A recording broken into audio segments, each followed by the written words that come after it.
Good evening po, everyone. I'm Grace, Sarah, Andres. Cherry and I have been cousins for the past 50 years. Di ba si Siyempre. O, tapos, 50 ka na rin? 50 ka lang? ikaw, 50 years mo kong cousin. Ako, 52 years old. Since birth. Di Di ba? wala pa ako nun eh. Correct. O, yan. Diyos ko, you know what? I was informed of this surprise party a few days back, like in December 20. That time was a very special day for me because it is my late dad's birthday. Di ba, Tito Ruben? Who also happens to have the same birthday as my pamangkin, Chan Chan. Ngayon ko lang nalaman. Pamangkin ba tayo? Ay, cousin ko yan! mali. Correct. Okay. Cherry and I are not close, actually. We have never been to the same activities together. We have grown in different worlds. But Cherry has always been a cousin whom I have admired so much. She doesn't know it, but she is one person who I truly respect.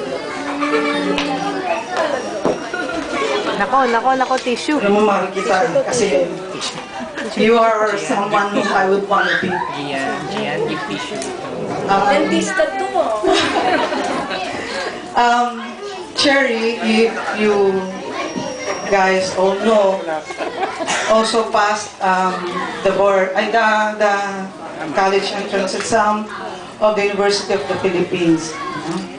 But she chose to go to De La Salle because it was a more social university. Kasi non-quota yung... No. Non-quota ako sa UP eh. Cherry chose to become a scholar of De La Salle University because she didn't want to burden anyone with the education that she was going to be part of. And for that, my Lord, I love you so much.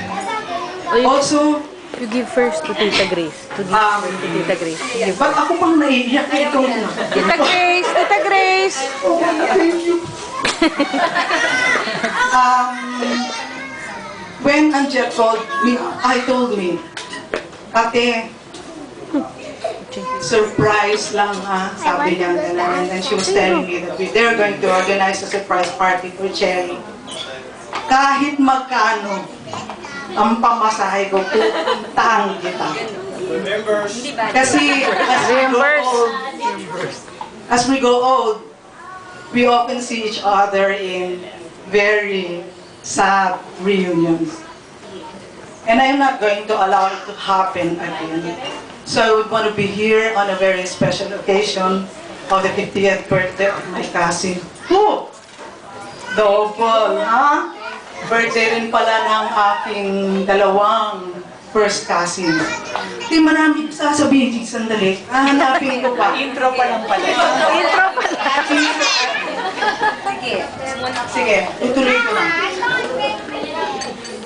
What touches me the most in this surprise birthday party is the effort of the people whom we love so much and the people who love you so much. I cannot describe the feeling, pero para paghandaan ka nila, ibig sabihin, napaka-importante mong tao sa kanila. I do not know what you have done to them, for them, and with them, but I know that these things are priceless. I admire you for all the things that they have said you are, for being generous, for being simple, for being humble, everything that the Virgin Mary might have had to. Cesar, I congratulate you for having a very fine wife, for choosing a very fine woman. She is so dear to us, kasi nga first cousin namin. and to her cousins. Talaga naman, impressed ako.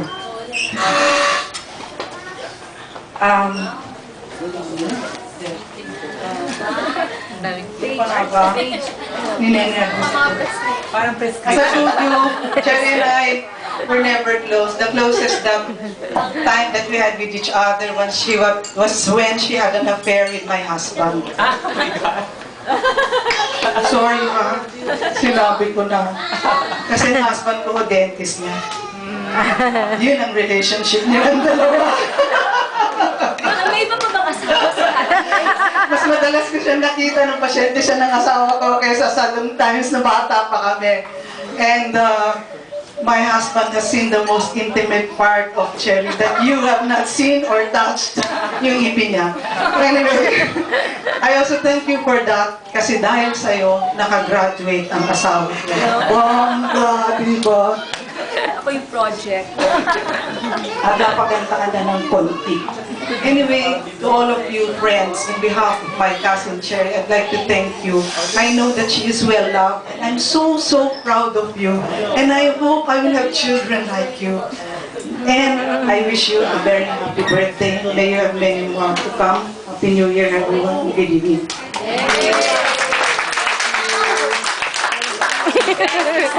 Thank you. So many kind. Hindi pa marami So kang many sasagot. kind.